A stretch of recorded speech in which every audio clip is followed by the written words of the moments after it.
What's up, friends? I'm so glad you joined us here on KDD. So far this month, we've learned a lot about friendship. Friendship is using your words and actions to show others you care.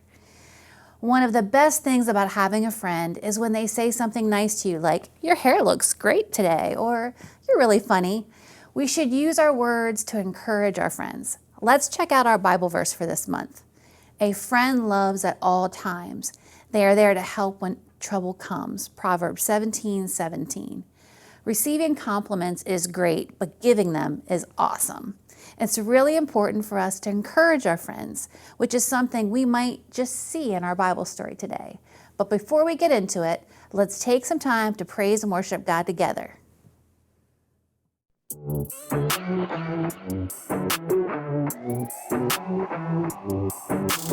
Jesus, you have been so faithful. Jesus, you have been so true. I will be forever thankful, 'cause I never had a friend like you.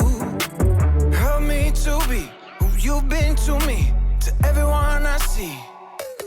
Let us love one another with a love like no other yet. That's the way you love us, God.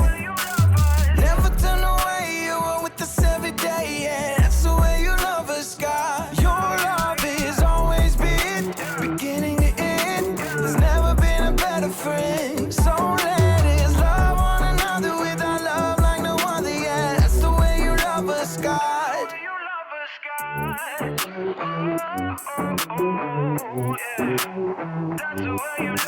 You with me in the darkest valley. You with me on the mountaintop. I'm thankful that you never leave me, and that your love will never stop. Help me to be who you've been to me, to everyone I see. Let us love one another with a love like no other yet. That's the way you love us, God.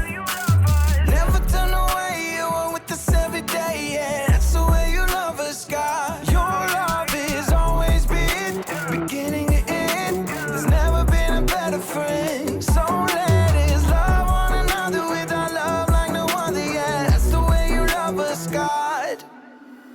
I wanna thank you for being a friend who's always by my side. I wanna thank you for the way you love me all my life. I wanna thank you for being a friend who's always by my side. I wanna thank you for the way you love me all my life. Love one another with a love like no other, yeah. That's the way you love us, God. Never turn away, you are with us every day, yeah. That's the way you love us, God. Your love has always been beginning to end. There's never been a better friend. So let us love one another with our love like no other, yeah. That's the way you love us, God. The Bible. It's 66 books of history, stories, letters, and poetry that fit together to form God's one big story. The epic adventure of how He created us and loves us so much that He made a way to rescue us.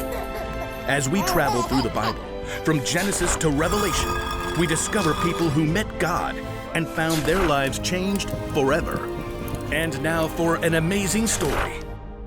Inspired by the book of 1 Kings, chapter 19. For many years, God's people were ruled by kings who refused to listen to God. So God sent prophets to speak His words. One was a man named Elijah. I serve the Lord. Elijah did amazing things through God's power, like calling for rain after 3 years of drought and bringing a dead boy back to life. But being a prophet was a lonely, difficult life. After the evil queen Jezebel threatened his life, Elijah fled to Mount Horeb. God, I've been committed to you, but the people have turned their backs on me. I am the only prophet left. God already had an answer to Elijah's pleas. A friend. Go back the way you came. Anoint Elisha from Abel-Meholah as the next prophet after you. So Elijah tightened his belt and set out along the road. When he finally reached the town, he noticed several young men plowing with a dozen pair of oxen, and in the very last field he noticed one of the young men struggling to keep his oxen in line. Get up there, Ham. Move along, Burger. God, is that Elisha? He's just a small town kid. What does he have? Does he have what it takes to be a prophet? But God had chosen Elisha, so Elijah tramped through the muddy field to greet the young man.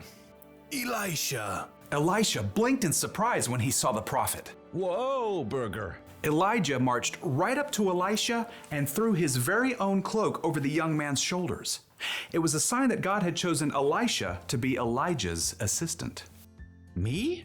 You're choosing me? Elijah turned and walked away. Elisha dropped the reins and ran after. Wait. Just let me say goodbye to my family.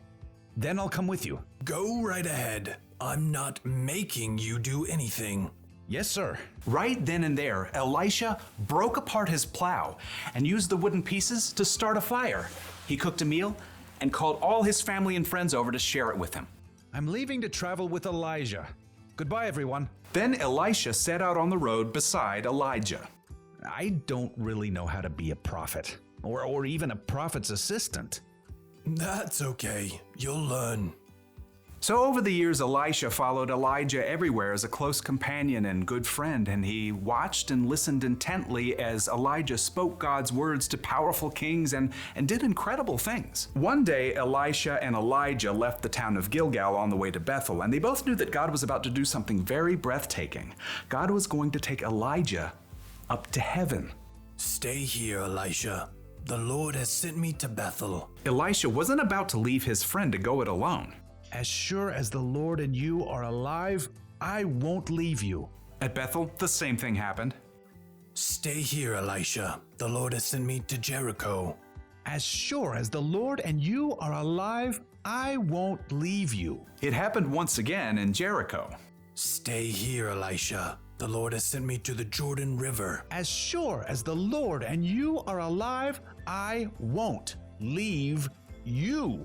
You do realize you're repeating yourself. Together, Elisha and Elijah reached the banks of the Jordan River. The waters flowed dark and deep. Elijah removed his coat and rolled it up, and then he struck the river. Immediately, the waters parted to the right and left. Elisha and Elijah walked across the river on dry ground. They reached the opposite bank.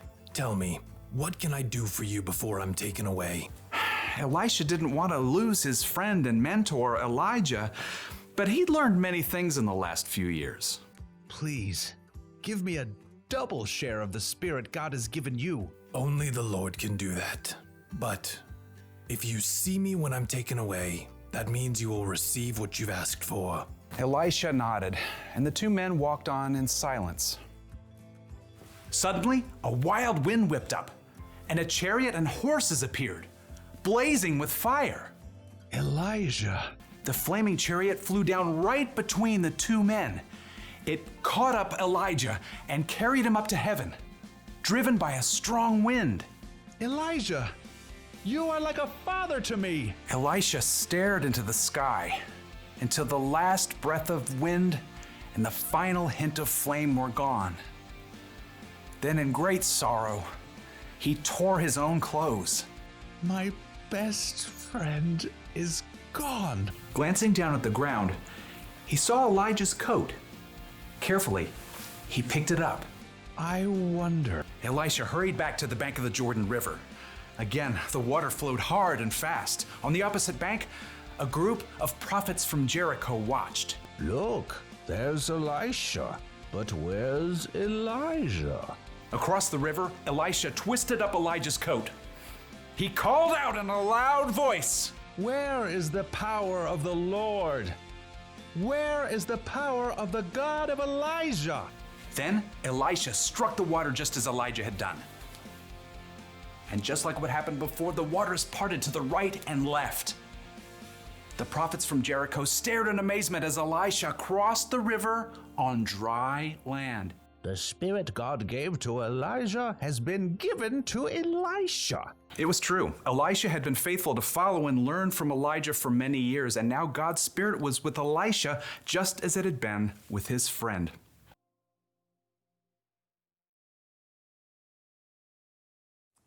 One way to be a good friend is just to be there when they need you.